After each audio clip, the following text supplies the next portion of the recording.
Hi everyone, this is Marlene with Miami Ghost Chronicles, and I want to welcome you to another episode of Stories of the Supernatural. If you're watching it on the internet or listening to a podcast version of the show, make sure to subscribe so that you get notified when a new show is released. And if you'd like to find links to videos or MP3 files, just go to miamighostchronicles.com, and you can also submit any eerie experiences you've had at the Submit Your Story tab. Also, hook up with us on Facebook, Twitter, and Instagram, where you can find information not only about new shows, but also about monthly free merchandise giveaways. So get comfortable, enjoy this new episode, and just imagine it's a dark and stormy night where not a creature is stirring, not even a mouse. And if a creature is stirring, you hope it's a mouse. Hi everybody, it's Marlene with Miami Ghost Chronicles, Stories of the Supernatural. How is everybody doing tonight? Good, I hope. Well, you know, we're in my favorite month, which is October. Of course, October. Besides being my birthday month, it's Halloween, and even though it's we don't really get autumn in Florida, South Florida especially, but still the weather cools off just a little bit. But anyway, I wanted to tell you a little bit about the guest that I have tonight, and I know you guys are going to be super excited. Her name is Jen Devillier. She's an author, she's a psychic medium, she's a spiritual guide and lecturer, and she has a lifetime of experience with the paranormal, which you all know that's one of my questions. And up front we got it. She had an experience with a shadow figure when she was 8 years old, and we're going to ask her about that. Since then, her life has been full of developing her abilities, helping those in need, both dead and alive. Her life has helped educate and guide people to be the spiritual beings they were meant to be, and she also helps people find their way if they are lost in this thing called life. Her book is titled Dark Night Haunting, which is her paranormal autobiography, and she wrote that to reach out to others that are like her and that of course can relate. And in her day job, she does astrology readings, tarot card readings, scarabs, numerology, angel oracle, and fairy oracles. She can be reached via email or at her sister site, which I love, by the way, Jen, this website address, badassastrology.com. How are you doing today, Jen? I'm doing great. How about you? Fantastic, great. Anyway, I love the title of your website address, your domain. That's Badass Astrology. But anyway, that actually is not my personal website. That is, and I did together for the purpose of helping people doing readings like astrology, tarot. Okay. My actual website is jendevillier.com. Okay. And anyway, I'm going to have that on the credits of the show. But let me ask you, if somebody wanted to get a reading from you, though, would they go to that one, to Badass Astrology, or should they just go to Jen Devillier? Actually, the Badass Astrology, I'm not even sure that that's active anymore. Okay. All right. My business partner kind of went to do her own thing, and I'm not sure she's keeping. Okay. All right, that's fine. Don't worry about it. Either way, though, you do have an active website address, which is your name. Yes. Okay. All right. Not a problem. But anyway, like I said, you made mention already in your bio up front that you had your first run-in when you were 8 years old with a shadow person. Can you tell us about that? What happened with that? Yeah. I've always been kind of a strange child, I guess. I've always been into I've always been into horror movies. Okay. So, but here I was one night at home. I think I was making a Ouija board or something like that, probably. Okay. But I hadn't actually done anything with it yet. I was just making one because I used to make them with manila folders, paper, or whatever I could find. Okay. And basically, I just felt this really unnerving feeling, and I look into the hallway, and like shape of a man, and it was, I couldn't see through him. He was blocking out the light. Wow. And instead of being fearful of what it was, I was more fearful of what is it doing in the house. Right. So it was kind of a... Let me ask you, when you saw it, did you think it was a real person, or did you realize this is a supernatural being? I'm not sure that my brain was making that connection just yet. Okay. I know. Because I ended up turning away out of that fear, and I just sort of turned my head back forward, and kind of froze a little bit. And then I heard keys in the front door, my mom coming home, and I looked back in the hallway, and the light's back. And so I think it was probably at that point that I was like, okay, what in the heck was that? Right. And I know sometimes, when you're there in that moment and things are going along, sometimes it takes a bit for you to, in other words, it's going along too fast and you're just taking it in as best you can, which is, was that a real person? That wasn't a real person. And of course you're a kid. After all, everything, when all is said and done, you were a child. And did you continue with your Ouija board experiments, making the Ouija boards after that? Oh yeah, I've been making those things pretty much all my life. I still do. I haven't here in the last couple of years because I've been too busy with other things. But yeah, I do. When I have time, I do. I make them and I sell them. People want to buy them. Okay. And a few of them too. And I always bless them before I send them on their way, because I figure what they're going to do is their own intention. Right. Intention I'm putting out there when I sell it or give it away is I'm doing it with a good intention. Right. So in other words, you turn it over to them like a blank slate, like cleansed, in other words, is what you're saying. You're not like, hey, it's whatever you do after that. It's, tabula rasa. This is a clean slate. Hope you do the right thing, but it's up to you. Right, exactly. And were you doing the Ouija board just by yourself? Or did you have any other friend, or how will you do it, like a solo thing? I usually did it by myself, yeah. Like I said, I was kind of a strange kid, so... You're a brave kid. There's a lot of kids that... I didn't often have very many friends over. There's a lot of kids that try that, and after seeing what... Even if they're not sure what it was, they would have said, that's it. Put this stuff away. No, thanks. So, did anything ever happen to you later on as you were growing up, adolescence, teenage years? Not anything that was particularly experiences with the dead pretty much all my life. Okay. And, it started with the shadow figure. But, the way I grew up, my mom used to go and get tarot card readings a lot. Okay. And I would go with her. And so I kind of got into the whole thing by going into those bookstores and, looking around at books and the cards and all that. Okay, so in other words, you're right. You grew up like your mom was doing it, so you kind of felt. Did your mom ever have any experiences on her own, or were you just like the little psychic girl in the house that had these experiences? Well, she did when I was younger, but she was in denial about it. Okay, yeah, I understand. She's not in denial anymore now as a grown up. She's had so much happen that now that it is happening, and she accepts it. So basically, I accepted it long before she did. Right. Yeah. And it's surprising sometimes the adults think that they're helping the kid out by like keeping a lid on it, and not really. Yeah.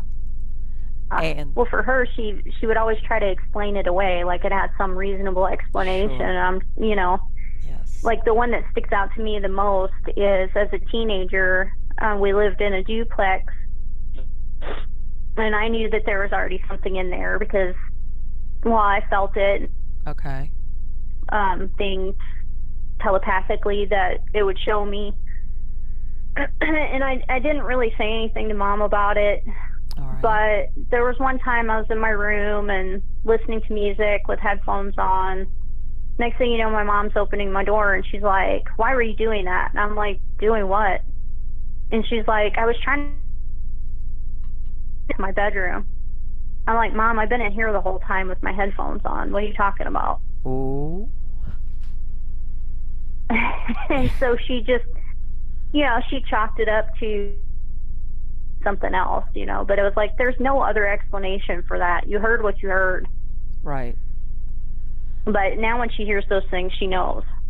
And, but still she calls me in excitement and tells me what's going on where she lives now. And so in other words, it almost sounds like it's not necessary that you needed to have moved into a place that was haunted or had spirit activity. It sounds like maybe because you and your mom are sensitive, things also are drawn to you guys.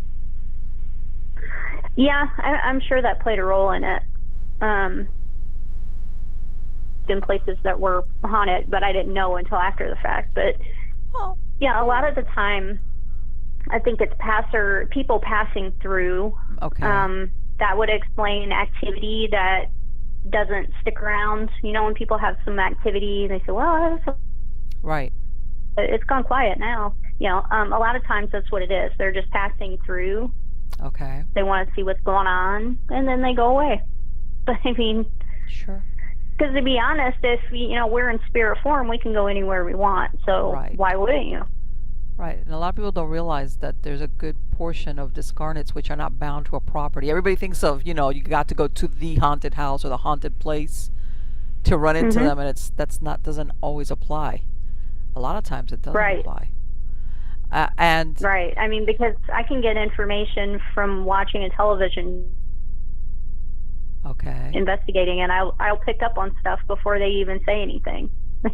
Right, which is good because sometimes you can validate, especially if they do a reveal later on. Right. Okay. Yeah, that's always fun for me. That's why I like to watch them, because I'm like, oh, that's pretty cool. That's exactly what I just. So, in other words, it sounds like you really didn't need the Ouija board. You were being able to pick up information or impressions, or after time, did you ever use something more than others? Any other type of instrument or something that was going to help you get information, or is it just like you open yourself up? Well, I think for me what it was is I more or less use it to talk to my spirit guides. Okay. Instead of to ghosts. In fact, the only time I use it to talk to ghosts is if I go on location and somebody wants me to bring a board. Oh, I see. Okay. That's very smart. But otherwise, when I use them, it's to talk to my spirit guides. And of course, the next question is always, how do you know it's your spirit guides and not something else? Well, my spirit guides have always talked to me in a certain way. And so answers that don't sound like the person that you're used to talking to. Right. You start catching it and you're like, wait a minute, you're not so-and-so. Okay. And you cut it off. So normally it's my one spirit guide, and he talks to me in the exact same way every time I talk to him. So I know. Let me ask you, Jen, would you recommend, let's say, somebody that's a psychic or developing their psychic abilities, would you recommend they do it, let's say, try to contact their guide on their own, or should they go to somebody like you to help them, like, make sure they can make the right connection? Now in my years of experience, I really wish I would have taken the route of doing things like meditation. Okay. Because there's plenty of meditations out there where into the recesses of your own mind and be able to contact your guide that way. Right. And I guess the reason why I ask is what you mentioned earlier, that for somebody that really doesn't have experience there, that you could have an entity, of course, identifying as your guide. And of course, that, everybody, especially somebody that's trying to reach out to their guide, where they might give permission and get involved, and this is not really their guide. Right. That's and anybody else using a Ouija board for that purpose of contacting their spirit guide, unless they know for certain how their spirit guide talks, because if they have no experience, they don't know how their spirit guide talks, then they're not going to know who they're talking to, and they might be prone to believe whatever they're told. They could also get suckered into doing things they shouldn't do. I mean, there's a variety of things that could come from that. I always see the board as a tool, but again, that's my intention, is a tool. Okay. Other people's intentions are different. There are some people that want to reach out to the dead, reach out to specific dead, like in a haunted place or something like that. Then you don't know what the heck they're doing, don't know what they're calling, and have no idea.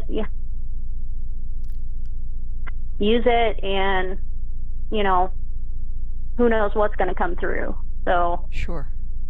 Did you ever have something like that happen to you before you got really experienced at it, where something that didn't look threatening, or that that kind of introduced? Because and the reason why I ask is I've heard stuff like this happens frequently, where the initial contact is very non-threatening, very for lack of a better word, docile, and then it gets ugly. Right. Never had that type of experience. Okay. But again, usually my intention is something different. But when I was younger and less experienced, and using a board with a friend of mine or something like that, like I can tell you in my early 20s. Okay. I can remember using one with friends of mine, and there were a couple of guys in the other room in the kitchen, and we were in the living room, and these spirits that were coming through, and it was spirits, it wasn't my guide, because I could tell by the way it was authentically from the other side. Okay. And they were telling us that they didn't like one of the guys that was in the kitchen, which he had never been to our house before, so he was new to our place. Okay. And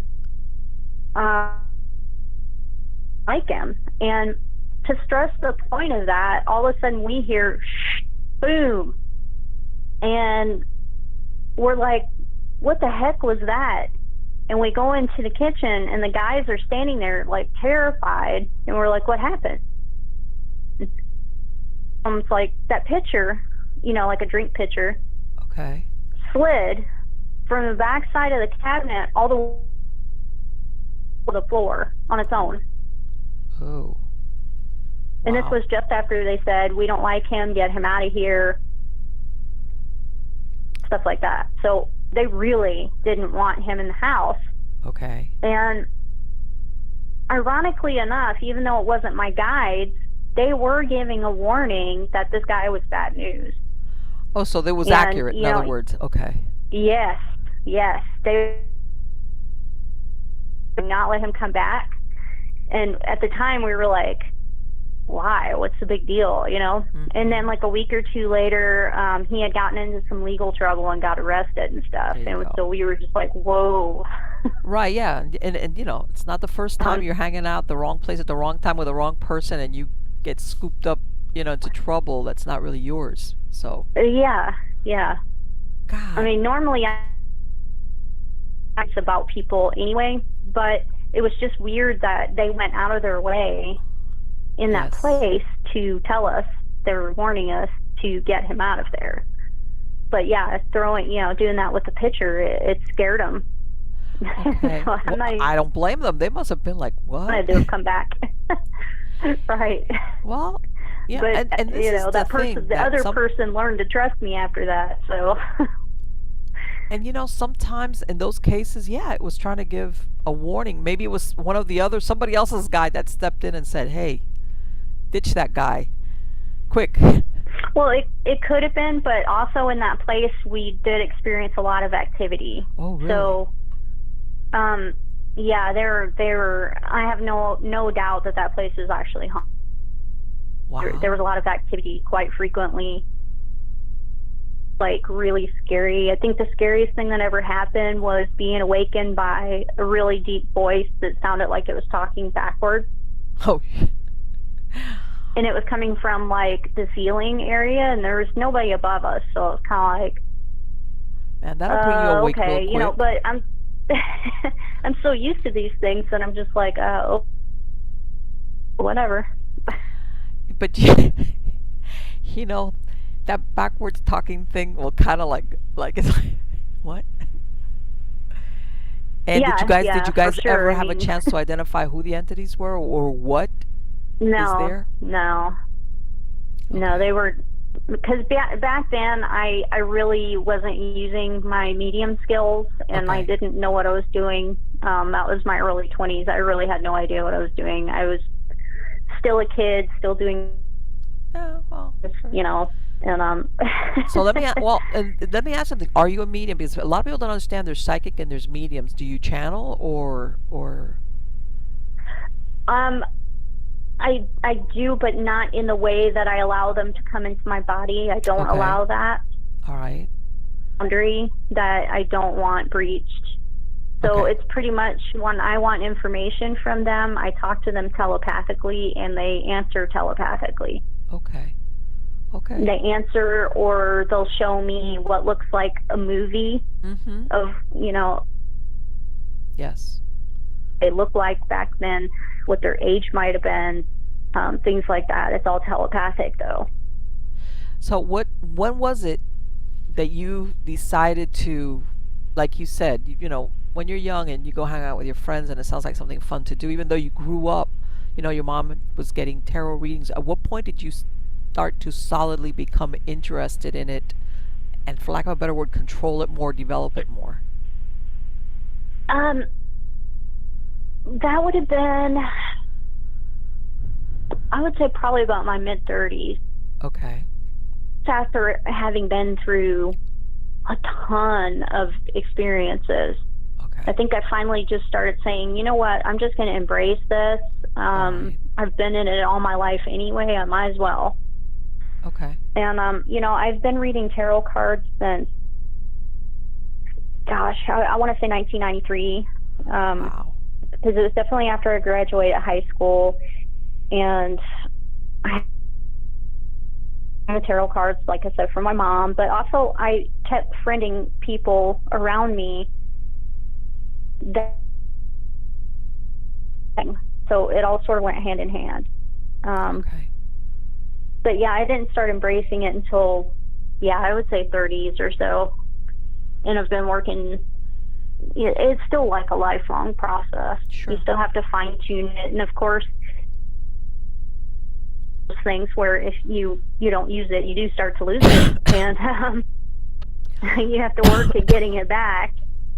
So, yeah, I mean, there's been times where I've, felt like I've kind of lost it, and then had to work at it and get it back. Anyway, Jen, I was going to ask you, and the reason why I ask is that I know a lot of people that, like yourself, that start off very young, they have an experience, and they kind of try to tamp it down because they're afraid sometimes of what they see, what I call the Cassandra effect, or sometimes they have, like, I don't want to say negative experiences, but some of the stuff that they see is negative almost because of the emotion attached to it. Did that ever happen to you? I can't really say that it has. I mean, gosh, the only really negative experience I really had was when I lived in a historical home in Pensacola, Florida. Okay. I mean, that place was just nuts. I'd never experienced all of that in one place, and residue attached to the house. Okay. Like something maybe had happened, but again, I was in my 20s and I didn't know what to do about it. I didn't know how to look into it. I was just basically trying to survive through it, basically. I mean, there was nothing ever physical, but scary. Well, if you're sensitive, you can pick up on stuff that, like you said, it can be very daunting. And really what I want to know, did you ever do readings? Because, where what you saw or coming up for that person was like not the usual, like, oh, you're going to break up with your boyfriend or something like that, where something um, drastic happened and it came to pass? Well, I have on occasion seen death on people.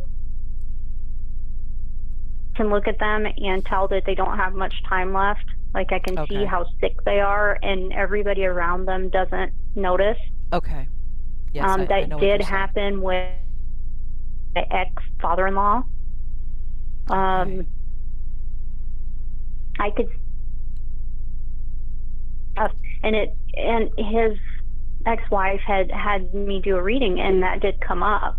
Oh, wow. And she, oh no, he's doing much better and this and that. He's been doing great. And I'm just like, okay. and then he passes. Yeah. Am I the only one not shocked? But Right. Exactly. Yeah. So I mean, things like that have happened on occasion. Thankfully, it doesn't happen too often, because I really don't like. I mean, there are still times where I can look at somebody and tell how terribly ill they are. Okay. Including themselves. And people don't realize that sometimes when you do get something about somebody, I imagine as a psychic, depending on what it is, it's like, how much do I really want to tell this person? Right. Do I want, that's something I don't do when I do tarot readings and things like that. I typically won't. If I do see death, I won't say anything, because it's kind of a moral dilemma. I mean, you don't really exactly. You don't want to say, so selves, and that comes up. I'll say something like, you're about to go through a huge transition, but you'll be in a much better place. Right. Okay. And let me ask you, have you ever, when you do the readings for somebody, do you think, are these just possibilities, or are there certain things that you say, you know what, this is going to happen, no matter what, this is going to happen to this person? Well, most of the time it's subjective information, but there is a rare occasion that it is just straight on. Okay. And as far as the cards go, for me, they're just stepping stones anyway. Because my ability kind of ties together the story, and I can put it all together. And there are some things that I see that I'm just like, it's not right for me. Right. So I won't. Well, and you know because, what? You get those warnings from guides that are like, you can't tell them that, because if you do, they're going to make a different choice, and it's going to be really bad for them. So don't do that. To yourself, is this person then going to act out on my, because there's the suggestibility, let's say, you understand what I'm saying? Like, in other words, if something is their destiny, or something that there's, how much of this, I guess, depending on how serious it is, or am I going to torture this person into actually, before it happens, or that they think it's inevitable? So I totally understand where you're coming from, as far as, it's different, I guess, to tell somebody you're going to break up with your significant other versus something much more serious, in other words. Right. And I mean, sometimes, and sometimes if I read a person, it's one of those things where that if they're not going to believe you anyway. You're right. Exactly. So you're just sort of like, how do I put this delicately? Yeah. And I imagine also, what do people usually come to you for readings? Like, is it usually about love? Is it about jobs? But what is the main thing that when people come to you and ask for a reading, what is it that they're looking for? What information? It seems like the clientele I get now is they're usually after what's going to be happening in their life, like a general, am I heading in the right direction? Okay. Doing what I'm supposed to be doing? Is there love in the future? Things like that. I tend to not want to do very many readings for people who are looking for fortune teller types of answers, because I don't believe that life, and I feel like you generate the energy that you want in your life. And so for me, the energy I try to generate are clients that are looking for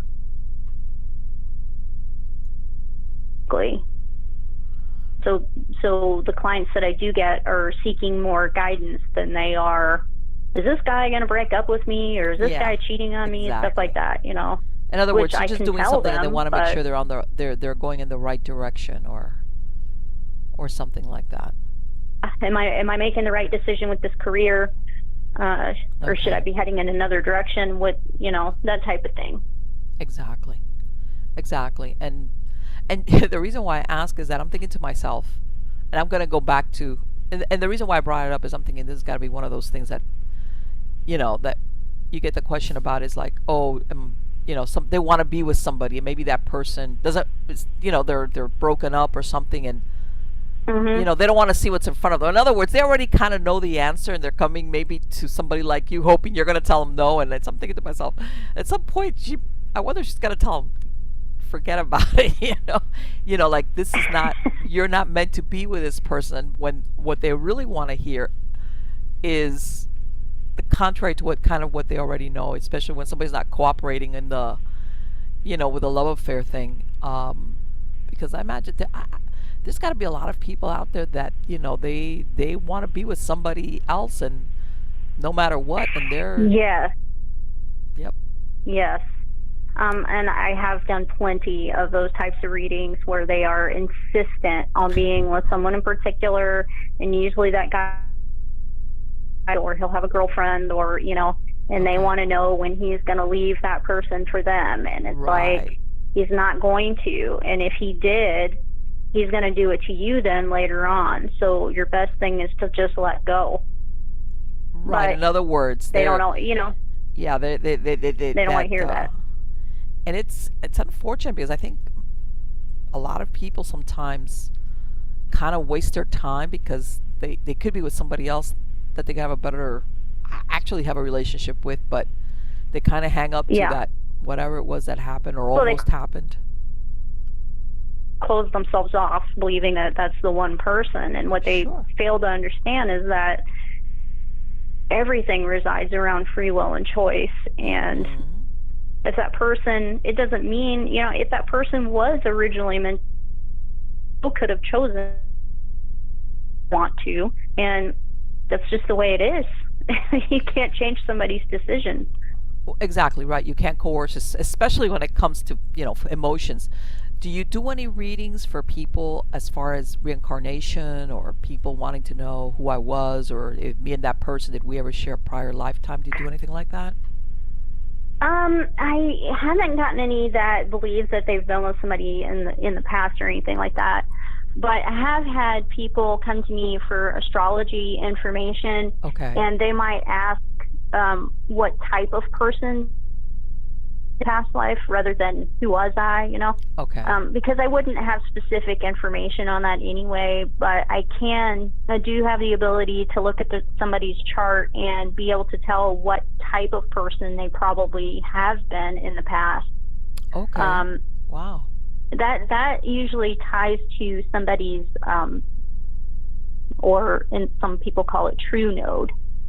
So if you know what that sign is, then you would be able to tell what type of past lives they probably had, and what type of why they're now doing this life, how it ties together.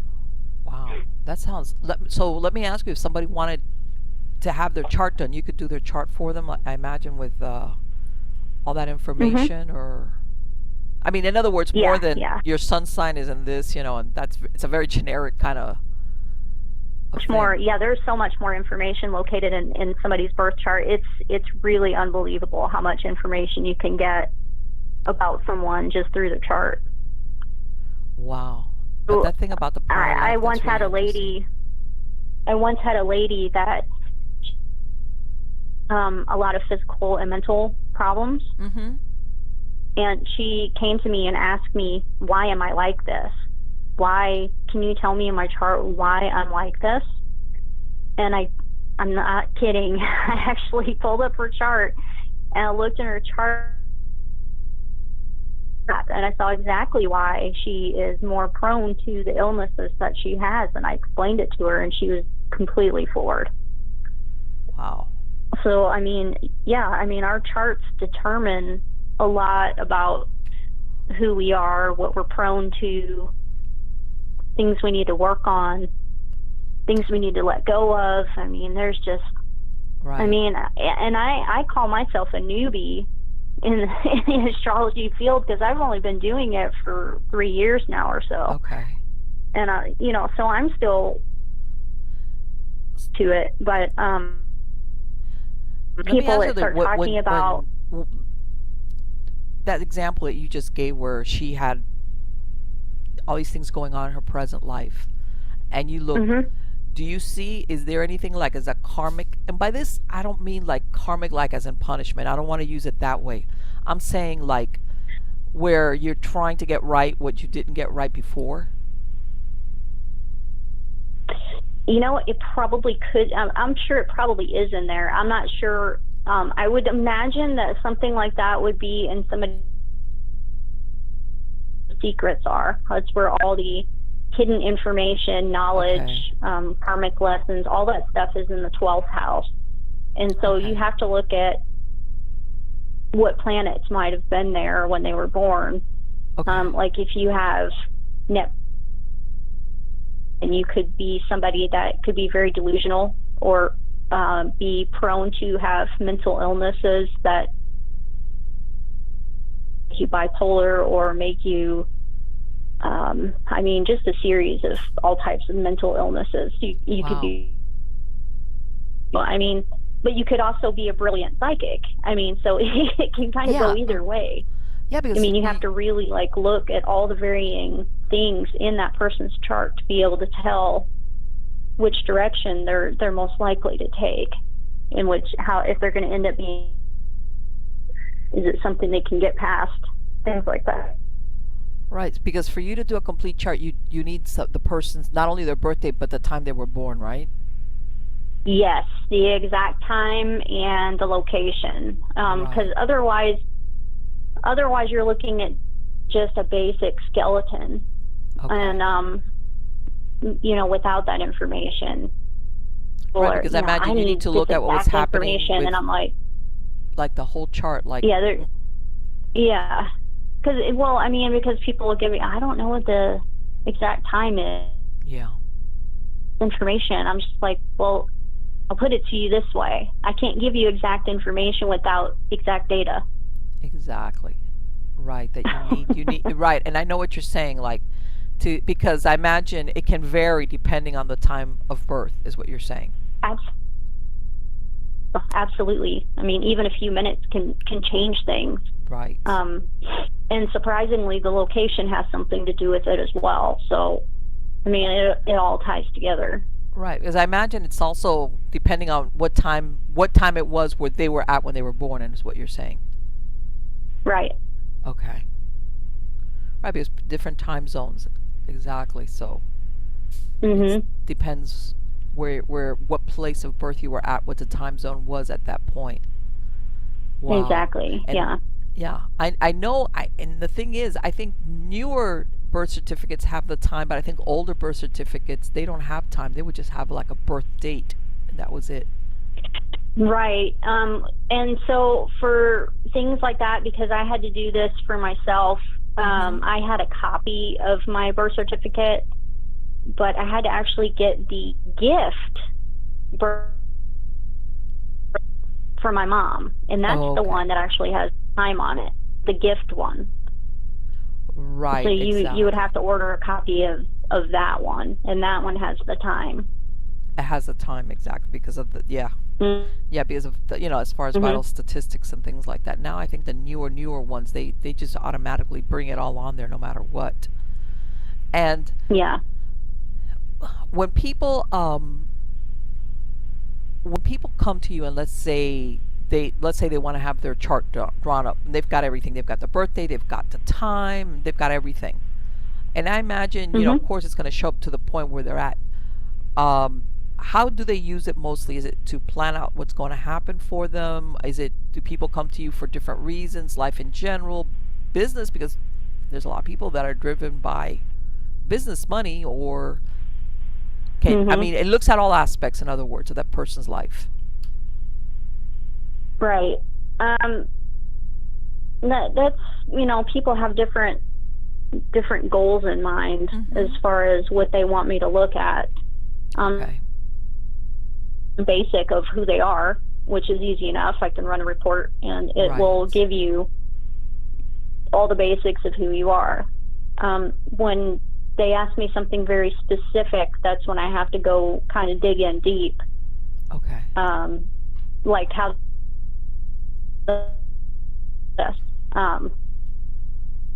and Jen, do you ever get people who ask you, like, what, let's say you do, again, the chart for them, and they ask you, what's the good, is there a good time to do this? And I'm going to go with a business, or if they're a business person, can you tell them, hey, this is a better time, or, do it now, or wait till next year, or anything like that? If doing somebody's personal chart? The easiest way to actually do that, that I like to use, is the moon cycle. Oh, okay. Okay. Like if they're asking about a specific month or a specific date that they're planning, is that going to be an ideal time for me to do that? And I can look to see what the moon cycle is going to be at that point. Is it going to be full? Is it going to be half? What sign is it in? Stuff like that. And then I would be able to tell them, okay, that's going to be a perfect time for you to do that. Or maybe you should hold off until this time. But then I also have to take into consideration what planets are in retrograde at the time too. Okay. Yeah, so there's more to it than just... And where is that affecting, and where is the retrograde affecting their chart? Where is it in their chart? Right. Because if it's affecting business, you know what I mean? Like if Mars or Mercury are in retrograde and they happen to be in their second house of finances, be a good time for them to do anything. They may need to wait until it goes direct. Exactly. So, I mean, there's a whole lot of things that come into play when you're looking at things like that. It sounds like what you're saying is that everybody can be affected differently depending on what your chart has on it. I guess. Absolutely. Yeah, absolutely. And people try to go by just their sun signs, but it's actually a bit deeper. Yeah, like, I know. For example, Venus recently went into retrograde. And for me, Venus is in my second house of personal finances, but it's also then going to go further back to my first house of self. So it's going to be a bit of a bumpy ride. But it's going to be different for everybody according to where those signs are. Right. And you at least have a heads up, in other words. So that's good, because it kind of, like you said, some things are inevitable. They're going to happen no matter what. But if you're prepared, or what's coming, it's like, okay, you know what? Let me just lay low, or whatever it is that you got to do or not do until this passes. Some people, I imagine that they have no idea. They're like, what is going on? Have you how that works. Have you ever designed your own cards, or do you just use a standard tarot cards and things like that? Not design mine yet, but because it's finding the time that seems to be the problem for me for most things. I do work for a client. Okay. Great amount of work for it, and then I'm also doing my own work on the side of that for my personal clients. So it just seems like trying to squeeze in everything else is just and I know it's got to require a lot of creativity, as far as to come up with a complete, all the, besides the idea and then creating it, I guess is. You know, as far as, because you sound like you're a very creative person, and I'm thinking, man, she has probably a lot of great ideas as far as, because I've seen that there's a bunch of these, I guess what they call different tarot cards and or oracle cards, stuff like that. And I guess it depends on your interpretation of whatever it is that you see as far as symbols in your head. Have you gotten to, and it almost sounds like, I'm wondering if you ever even need tarot cards, to be honest with you. You sound like you could probably do it without cards. Yeah, sometimes I don't really need it, but sometimes I can throw down cards. Okay. What is crossing my mind to make sure that I'm on point and not spacing out, picking up other information that doesn't belong. Okay. So when I do a tarot reading for somebody, I am legitimately using the cards. Usually I'll take a photo. I normally do it via email, and I'll take a photo of the layout and I explain what each card means, and then go for an overall, you know, what they can look forward to, or what it is they need to work on, or, you know, whatever it is that really. Right, because I imagine when people, let's say, when they ask to have a tarot reading, I imagine that unless they get very like a general question, in other words, you can read to them for everything, or it's got to be more specific, because it's like, how many things can I tell you about, or do they need to be more specific as to what they want to know? Well, see, and I use different layouts and everything too. Okay, so I'll have like a financial layout or a love layout. I see. I'll have like a 6-card layout, which just answers one question. I can do a general reading or an overlook if they want to know what's, basically they want kind of a heads up, what's coming my way type of deal. Okay. If they want to know something more specific, then yeah, they're going to have to be more specific than what they're asking me. I typically don't want a bunch of background information from someone when they, because to me, it's like you're already telling me whatever I see. It may not make, it may be too easy to just be like, oh, well, maybe you're I was just influenced by what I just read. Point me and I'll take it from there. Right. So usually I'm like, just, you don't need to be, just kind of ask me of basically what it is that you feel like you need to know. And so if they're talking about a relationship or what, they're very brief, and I don't have any information on it. So it's good. I lay it out and I tell them what I see, and they usually end up coming back to me. If you knew all that, and I'm like, I didn't. Right, exactly. I'm just a vessel, the information came through, and I'm just a vessel. So I'm glad that it worked out, or I'm glad that it helped. That I didn't really know all of that. Sometimes people need a nudge in the right direction, especially like when they're at a crossroads, that they're like, this way or that way, what do I do? Right. And what inspired you to write your book, The Dark Night Haunting? Well, I think what it was that, surprisingly, a great number of people that are afraid to discuss experience themselves. Okay. That their neighbors or friends are going to think they're weird or something's wrong with them, maybe, or and I kind of wanted people to understand that these things do happen, and you're not a weirdo, you're not mentally unstable. And you know what, that and so a lot of people don't realize that just because there's a lot of reality TV shows and it looks like people are into it, I imagine there's still a lot of people out there that want to keep it. It's like, I don't want anybody to know that I had this experience, or that I see ghosts, or that whatever. It's like, it almost has like a stigma attached to it. Yeah, there's a lot that it's going to get broadcast, and then everybody in their town's going to know about it, and I just basically want people to know it's okay. You know, we experience these things. It's actually pretty normal rather than it is paranormal.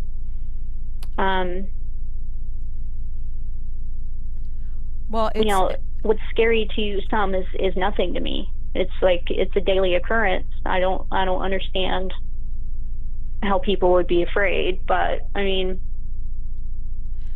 you know, like the house I live in right now is, you know, there you hear footsteps and stuff all the time. But I mean, it was built in the 1800s. Okay, there you go. It's going to have activity.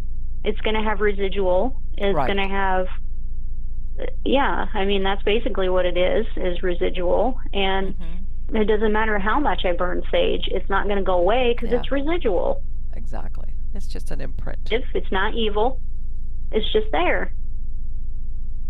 Do you have any other activity or anything else going on there, considering how much life has been lived there?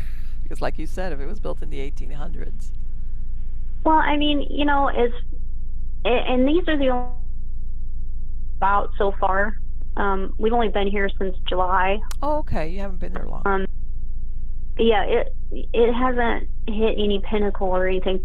But, I mean, we hear footsteps and things like that when there's nobody else in the building here. There's 3 o'clock. We're on the main floor, and so when you hear walking on the main floor, you know it's not people upstairs, especially if their cars aren't here. Right. So you're like, oh, okay. But from what I've gathered, one is he's just sort of stuck in a time loop. I don't know, he's looking for somebody or waiting for somebody. He's constantly pacing and looking out the windows. Yeah, and people don't realize that repetitive a lot. So what was it? It used to be a big house at one point when it was originally built, and then it was divvied up into smaller. Okay. Yeah, I don't think it was until more recent times that it got turned into an apartment building. Before it was a, you know, back in the day it was a big, huge, lavish home. Exactly. And they had to have been wealthy to have built it because, I mean, sliding doors and things like that. I mean, it's woodwork everywhere. It's gorgeous. Yeah. That costs a lot of money to build the house with all that stuff. Yeah. It kind of reminds me of a smaller version of Hill House. Oh, wow. Yeah, it kind of, you know, it kind of has that feel to it. And if there's we can see where the old stairway was. Our neighbors from upstairs showed us stairwell that's closed off to us on both sides of the door.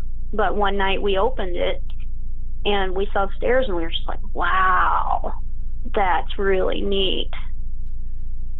I mean, just woodwork all the way up. It's like, wow. Yeah, that's the thing, man. You paid, you know, back then, you know, it's around these, you know, what do they call it? The Gilded Age. It was like when you had the money, you had that woodwork done. Some of those beautiful houses I've seen is that woodwork. But yeah. Right. And then like my office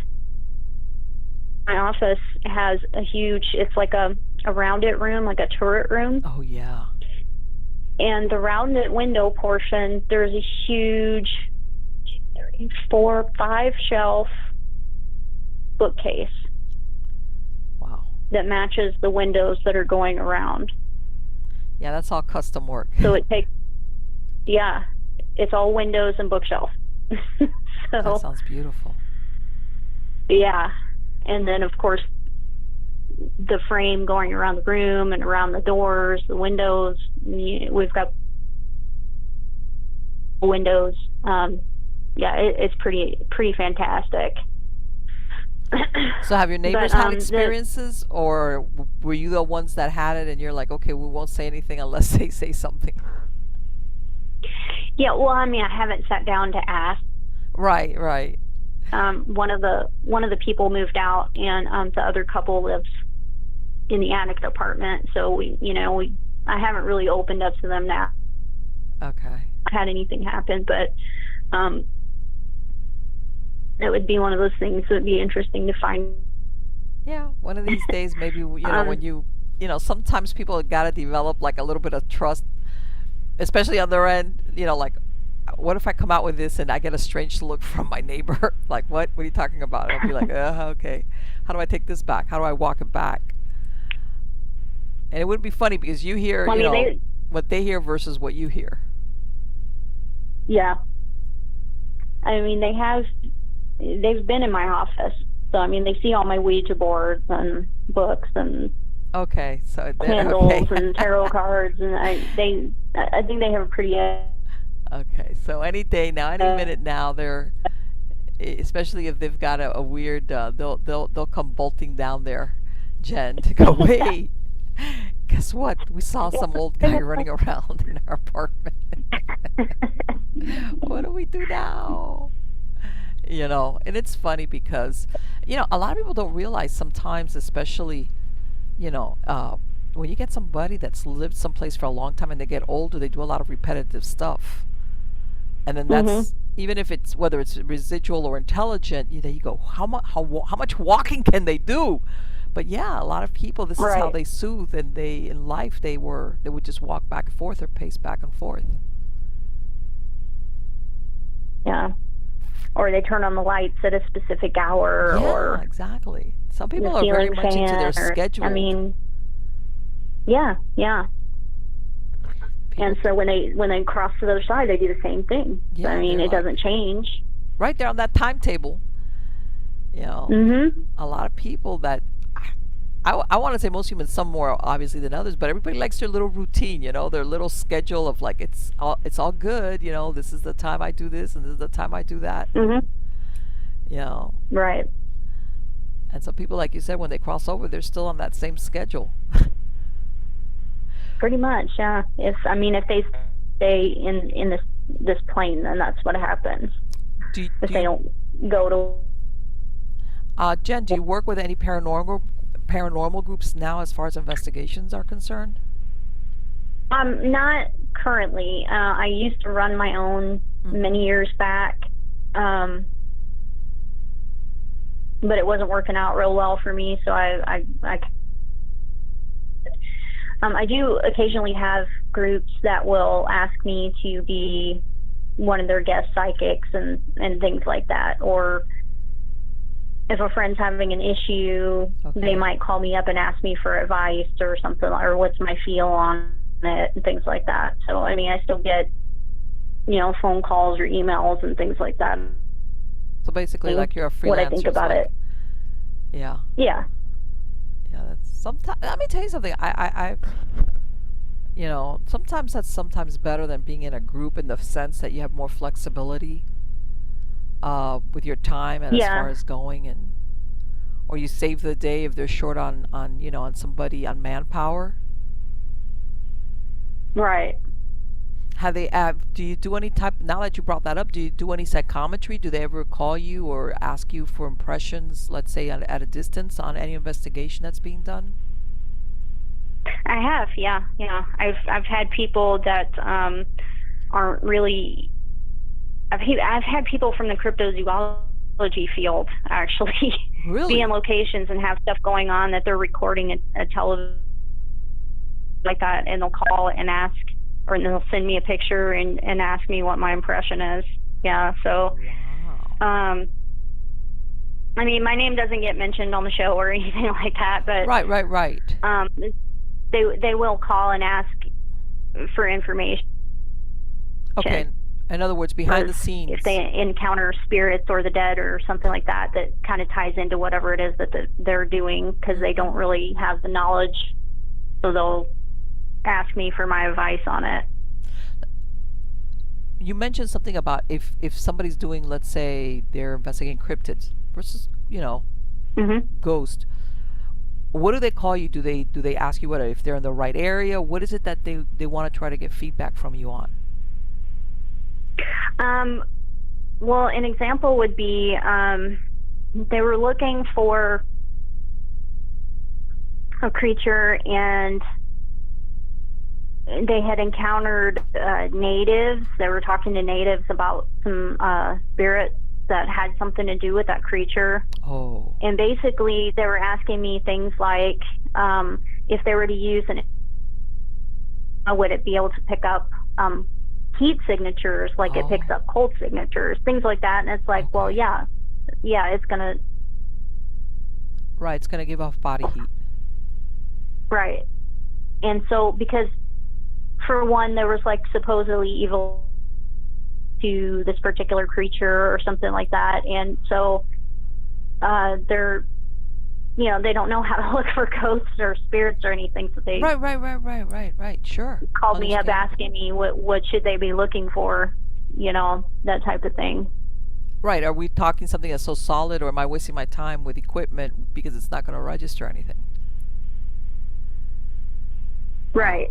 Yeah, they want to know if it's gonna, if it would be something that would show up on an infrared camera. You know, it's like, yeah, it would.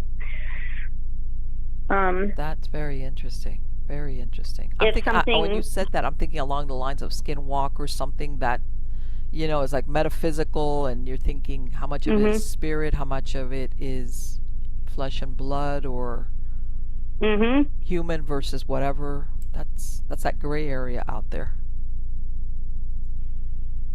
Yeah, I mean, there's tons of theories around all of it. So sure. Yeah, usually I do have my cryptid friends that will reach out and ask for information about paranormal stuff if they're not right that portion of what they're looking into.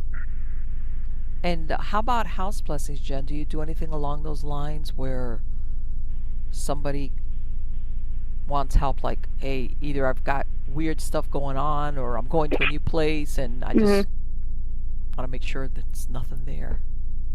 Do you do anything like that? I've done it before. I have done it before. I haven't recently had anyone ask me to do that, but I even do my place with regularity. Okay. So, I mean, Sage or Palo Santo, either or. Okay. Luckily for our neighbors here, they don't know that, but I do the blessing for the whole entire house, so they're protected as well. Okay. And let me ask you, do you recommend this, or do you do it because of spiritual stuff, or bad vibes that people bring with them if they come visiting to the house? What is that you're trying to, like, either kick out or hold back or whatever? I do it to get rid of any negativity whatsoever. Okay. So, you know, if we go somewhere or we come home angry and, you know, negative energy gets, you know, built up from being angry or from people visiting, I mean, it could be a collage of things, or if activity seems to have picked up, I mean, whatever it is, I just try to, as a regular practice, once a month or once every other month, go ahead and just do a quick cleansing, because it just seems like it keeps things steady and more peaceful. Right. And that sounds like good advice, because I think sometimes people don't realize they always that there's just bad vibes out there. I guess if you go out and you're mixed, you know, you're brushing shoulders with people, you can pick up stuff that's just, like you said, you come home and all of a sudden the next thing you know, you're arguing and you're mad and you're like, why am I doing this? Exactly. That's a lot of people don't realize that happens. It doesn't, and I take it that you don't have to necessarily go to a, you know, so-called haunted house or anything. That could happen just about any place you go to. Yeah, anywhere. And I like to go to flea markets and things like that. And you better believe there's stuff in those places, antique places. Yeah. I mean, so you never know what you're picking up wherever you go. So it's a good practice to cleanse your home and your. And you know what? I've said it before. You know how a lot of people now put that curbside pickup. You know, they don't even have the garage sale. They're just like, they're giving stuff away and they'll just put it on the curb. And I tell people, sometimes you gotta be careful what you're taking, you know, off the curb. You know, it's Grandpa's old rocker that he died and Grandpa's still sitting in it, and you're taking it with you. Exactly. It's like, man, it's in great shape. What a find. It's like, Yeah, wait a couple of weeks. I tell you what, one of those things that freak me out are wardrobes. Really? Oh yeah, I know what you're talking about. That. Why, did you ever have an experience with that? I never did, but they just freak me out. I mean, even when I go into these thrift stores or the antique place, or and they have them, I'm just like, ugh. I don't know what it. To me, it feels like almost like a portal or something. And I know that not all of them are. That's right. a notion people get in their heads. But especially from horror movies. But I don't know what it is about it. They creep me out. I've never wanted to have one. It's like that. I'm like, I will make a makeshift whatever I have to, but I don't want one of those things. Wow. Wardrobes really were brought around when there was no such thing as closets, so it's almost like the equivalent, the closet. And the reason why I bring that up is I know there's a lot of people that closets and them are not friends. As in other words, that door better be shut at all times. Yeah. And it's the same like with basements and attics and things like that too. Let's not go there. I tell everybody, God, the most disturbing things I've ever heard of hauntings usually happen attics, but mostly it's basement or cellars or anything that's dug into the earth. I don't know why. Yeah. It's like, well, that's what why. Is that? Because it's dug into the earth. That's exactly why. Yeah, it's like. If you think about it, how many feet under is it going up and down? You know what I mean? Yeah, but it's like really dark stuff though that you hear about. It's like, we got regular ghosts in the rest of the house, but whatever's in the basement is the scary one. Yeah.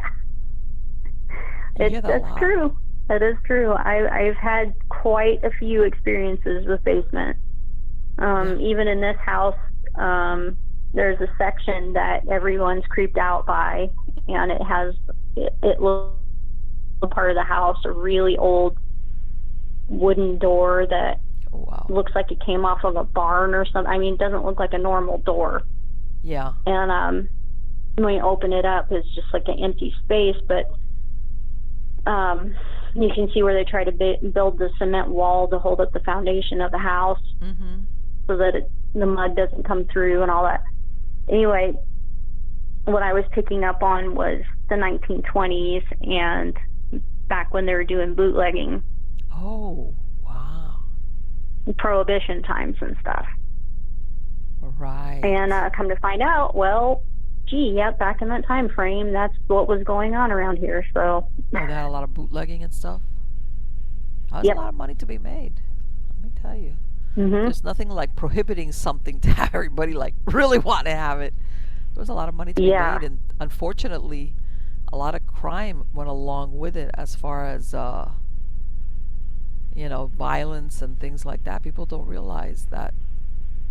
A lot of that, and a lot of that stuff never got documented. What I mean by that is there was no newspaper story or about the guy that disappeared and nobody ever saw him again, or about the girl, or about the, they're just like, and that can permeate also like an area. But I totally get what you're saying as far as one time, as a matter of fact, I had a guy who told me, and he said he had, again, it was like a real old house.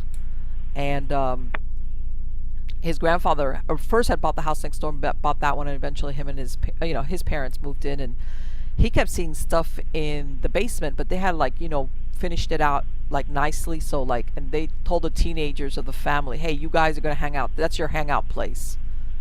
And he says he would always see shadows back and forth, but him and his friends, they're a bunch of teenage boys, so they're like not really paying attention but not really. And he says that one day him and one other friend are there watching TV, and all of a sudden, he says, out of nowhere, he sees this guy walk by like in an old-fashioned suit, and then walk down a hallway which he knows ended, like there was no door, it kind of like ended in a wall. And he says he looked at his friend, and his friend looked at him, and he goes, did you see that? Yeah, did that? And he says they both ran there like, okay. And of course there was nothing there. So he says the next day he tells his mom, hey, Mom, and she goes, well, what the truth is that the guy that had this house before Grandpa bought it, apparently there was a trap door where they would put coal down into the basement area. And one day he came home, and I don't know whether he forgot, he was drunk, but anyway, bottom line, he fell through that door and died. I guess he somehow, the way he landed, he died. And it was around, I want to say it was maybe the 1930s or 40s, according to her. And he says that that's kind of what his suit looked like that old fashioned. He says that what was really surprising is that after that one time that they both, him and his friends, saw this guy, they never saw the shadows again. So, like I said, there's always something, even if you redo basements or whatever, there's just something that goes on with these places that manifestations always seem to end up there. Yeah. But yeah, I've heard that, and a lot of stuff that's even non-human. But anyway, Jen, thank you so much for spending this time with me tonight. It has been fantastic. Again, I'm going to include a link to your website, but for the audience that's listening to this on podcast, what's your website address again? Sure, it's Devillier.com. And my last name is spelled D-E-V as in Victory, I-L-L-I-E-R. Right, and that's Jen, G-E-N, right?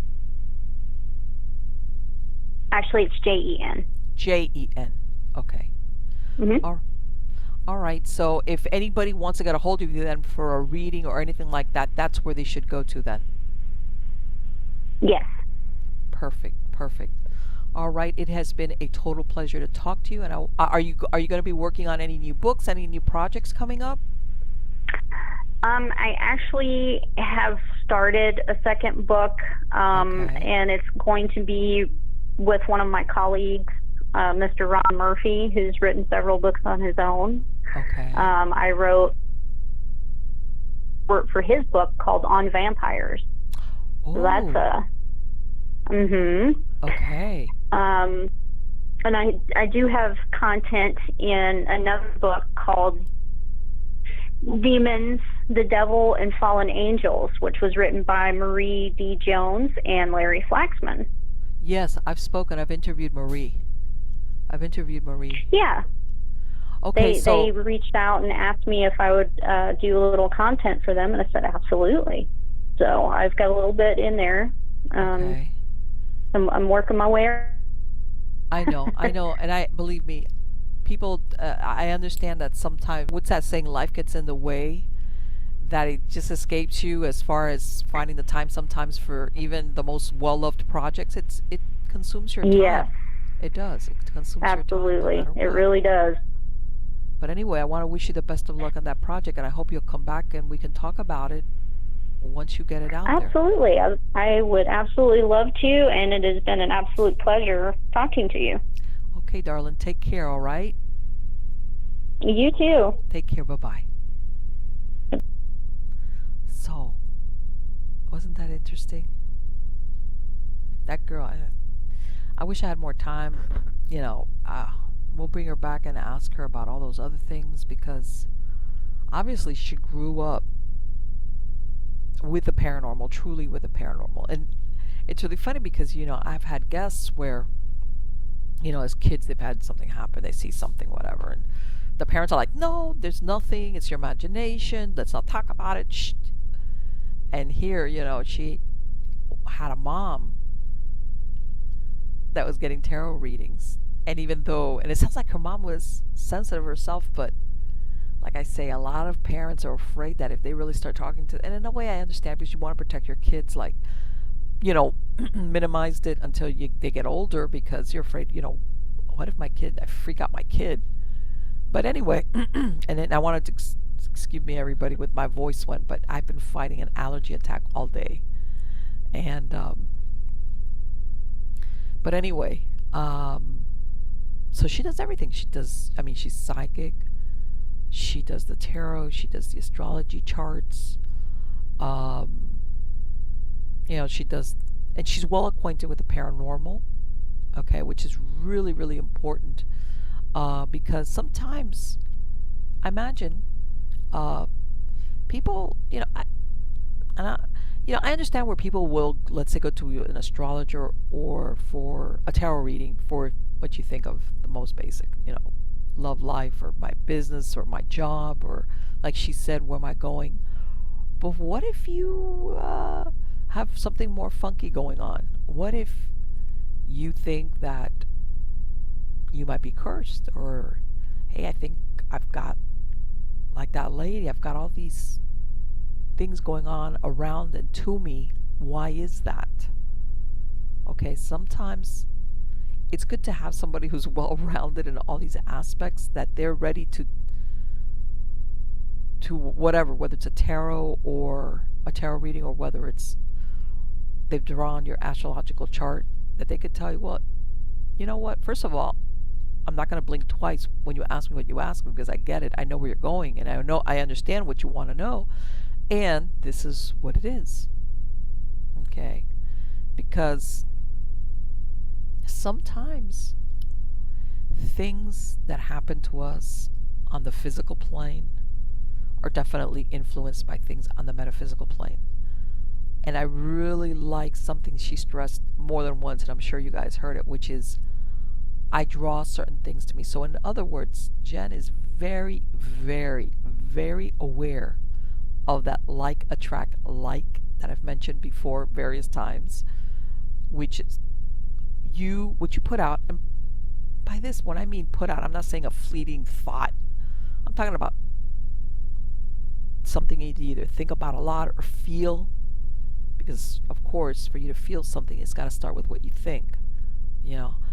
That this is eventually what you manifest in the physical plane, and this is what you attract to you, whether it's the person or the circumstances that are going to fit into this vibe or this expectation that you're putting out. And again, you're not supposed to be walking around going, ha ha, everything is wonderful. It's like Pollyanna. I'm not talking about that. I'm talking about where you obsessively start thinking about it or doing it and thinking, and worst case scenario where this bad thing's going to happen, or maybe you're having problems with somebody else, let's say a coworker or a spouse or a boyfriend or a girlfriend, and you're just like shadow boxing on all worst case scenarios of which way this could go. There's got to be a point where you got to stop yourself, even if you have to stop yourself consciously and say, I'm not going to think about it, and do just like what you do with a little kid. When a little kid is all wants that, and you distract them and you try to get their attention away from it. That's almost what you got to do to yourself. Distract yourself, what am I going to eat for lunch, whatever. And you have to consciously do this for a while, because what happens is that sometimes when we get fixated on a certain track of thinking, which inevitably leads to feeling, besides the fact that sometimes negative emotions are very pulling, they're like a magnet, besides making you feel bad while you're thinking or angry, sometimes basically what you're doing is in the background, you're going to bring it into being, or pull it, or something that's already in existence, you will pull it to cross paths with you. Again, it could be the persons, circumstances, because you're just saying, I want it. I'm thinking about this so hard. I want to see or experience or whatever it is. So I'm glad she pointed that out. That she sounds like she's really on top of how the metaphysical works.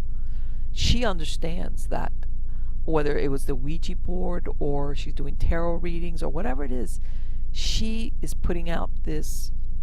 If it's negative, that's not what I want. I'm not. That's not for me. I'm not going to engage it. I'm not going to ask for it. I'm not going to pull it in. And did you hear what she said about?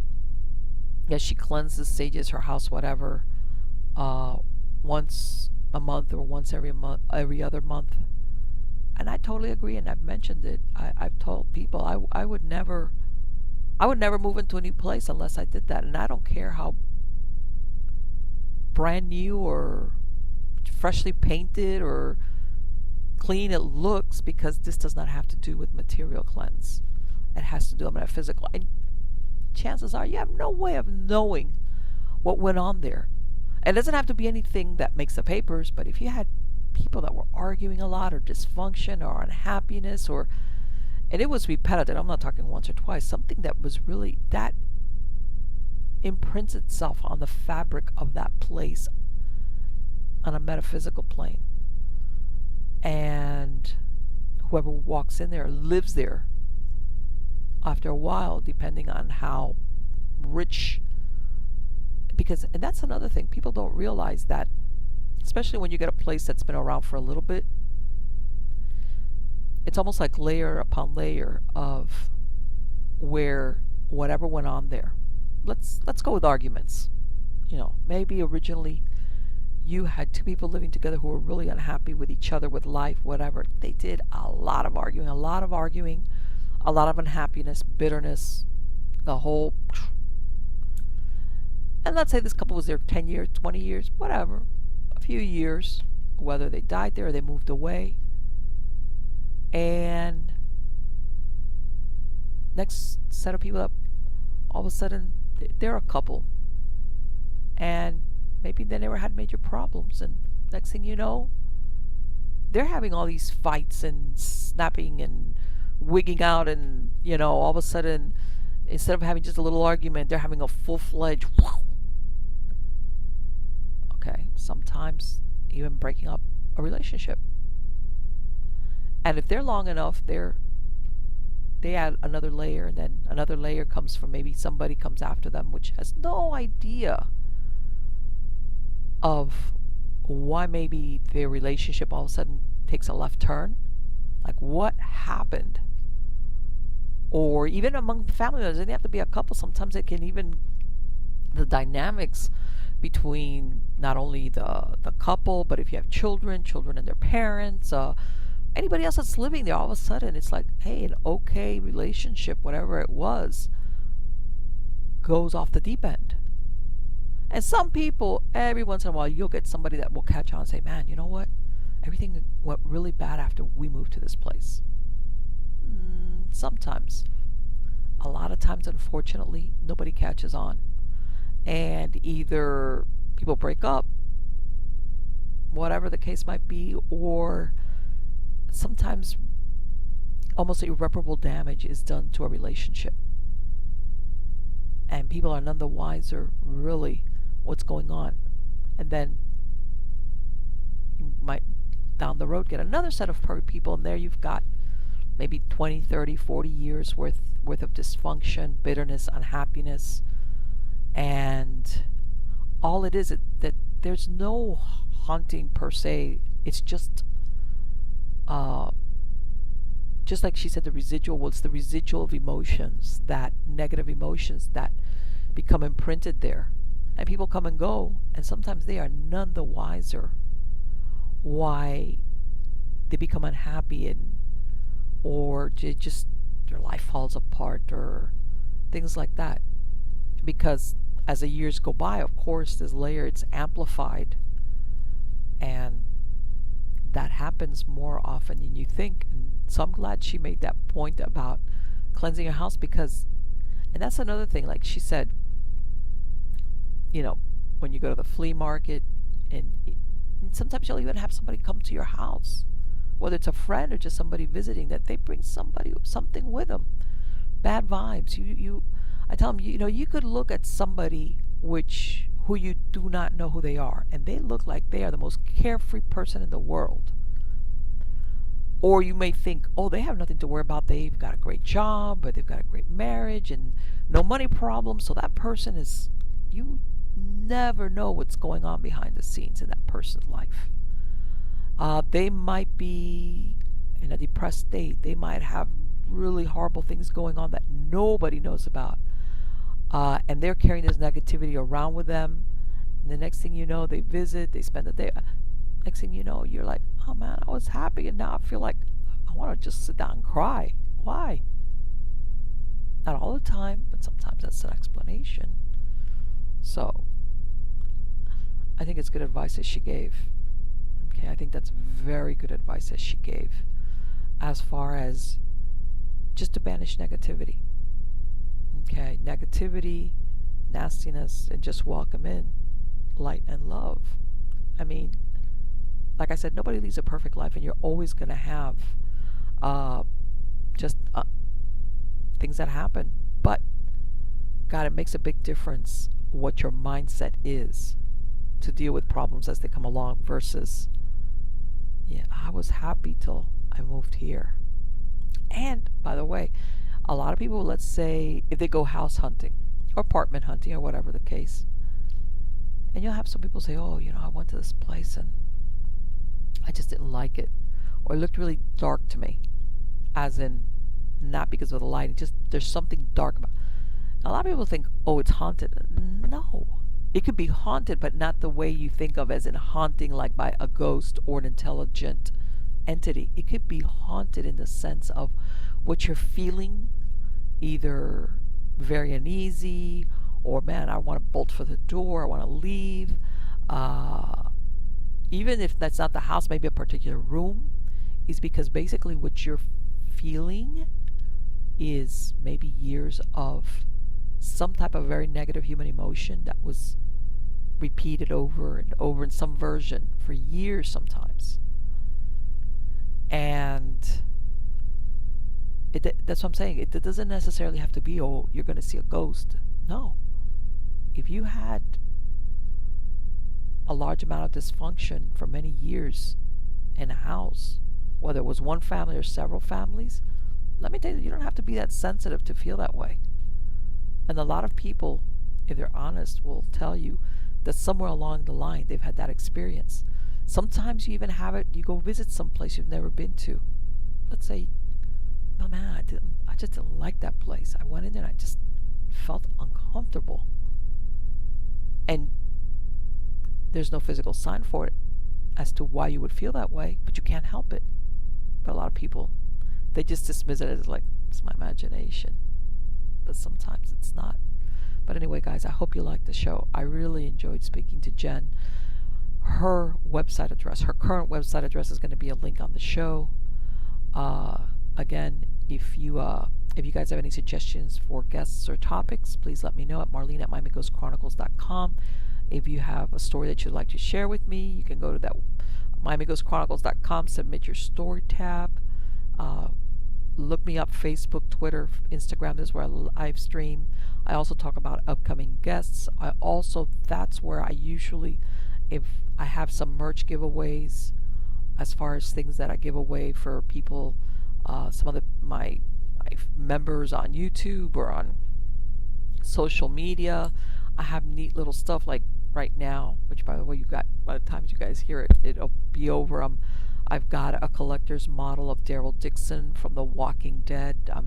That's my giveaway. I usually have it for 3, 4, 5 days the most. Free. So anyway, if you go and you hook up with me on Facebook, Twitter, Instagram, that's usually where I put out notices when I'm having those, those giveaways, that merchandise giveaway. And again, also I put out information about new and upcoming guests, which again, I have a lot of interesting guests coming up. I've had a lot of requests to do some storytelling, as in, oh, tell us about certain places and ghost stories or urban myths or whatever about certain places. So I'm gonna be trying to put something. There's one that I have coming out now, like I said before, as a matter of fact, for Halloween, I did it just on St. Augustine. So there's a lot of interesting stuff that went on there. So again, guys, thank you so very much for being part of my audience. I truly appreciate the time that we spend together, and I look forward to the next time that you guys stop by and you listen or see what's new in the paranormal world. Take care.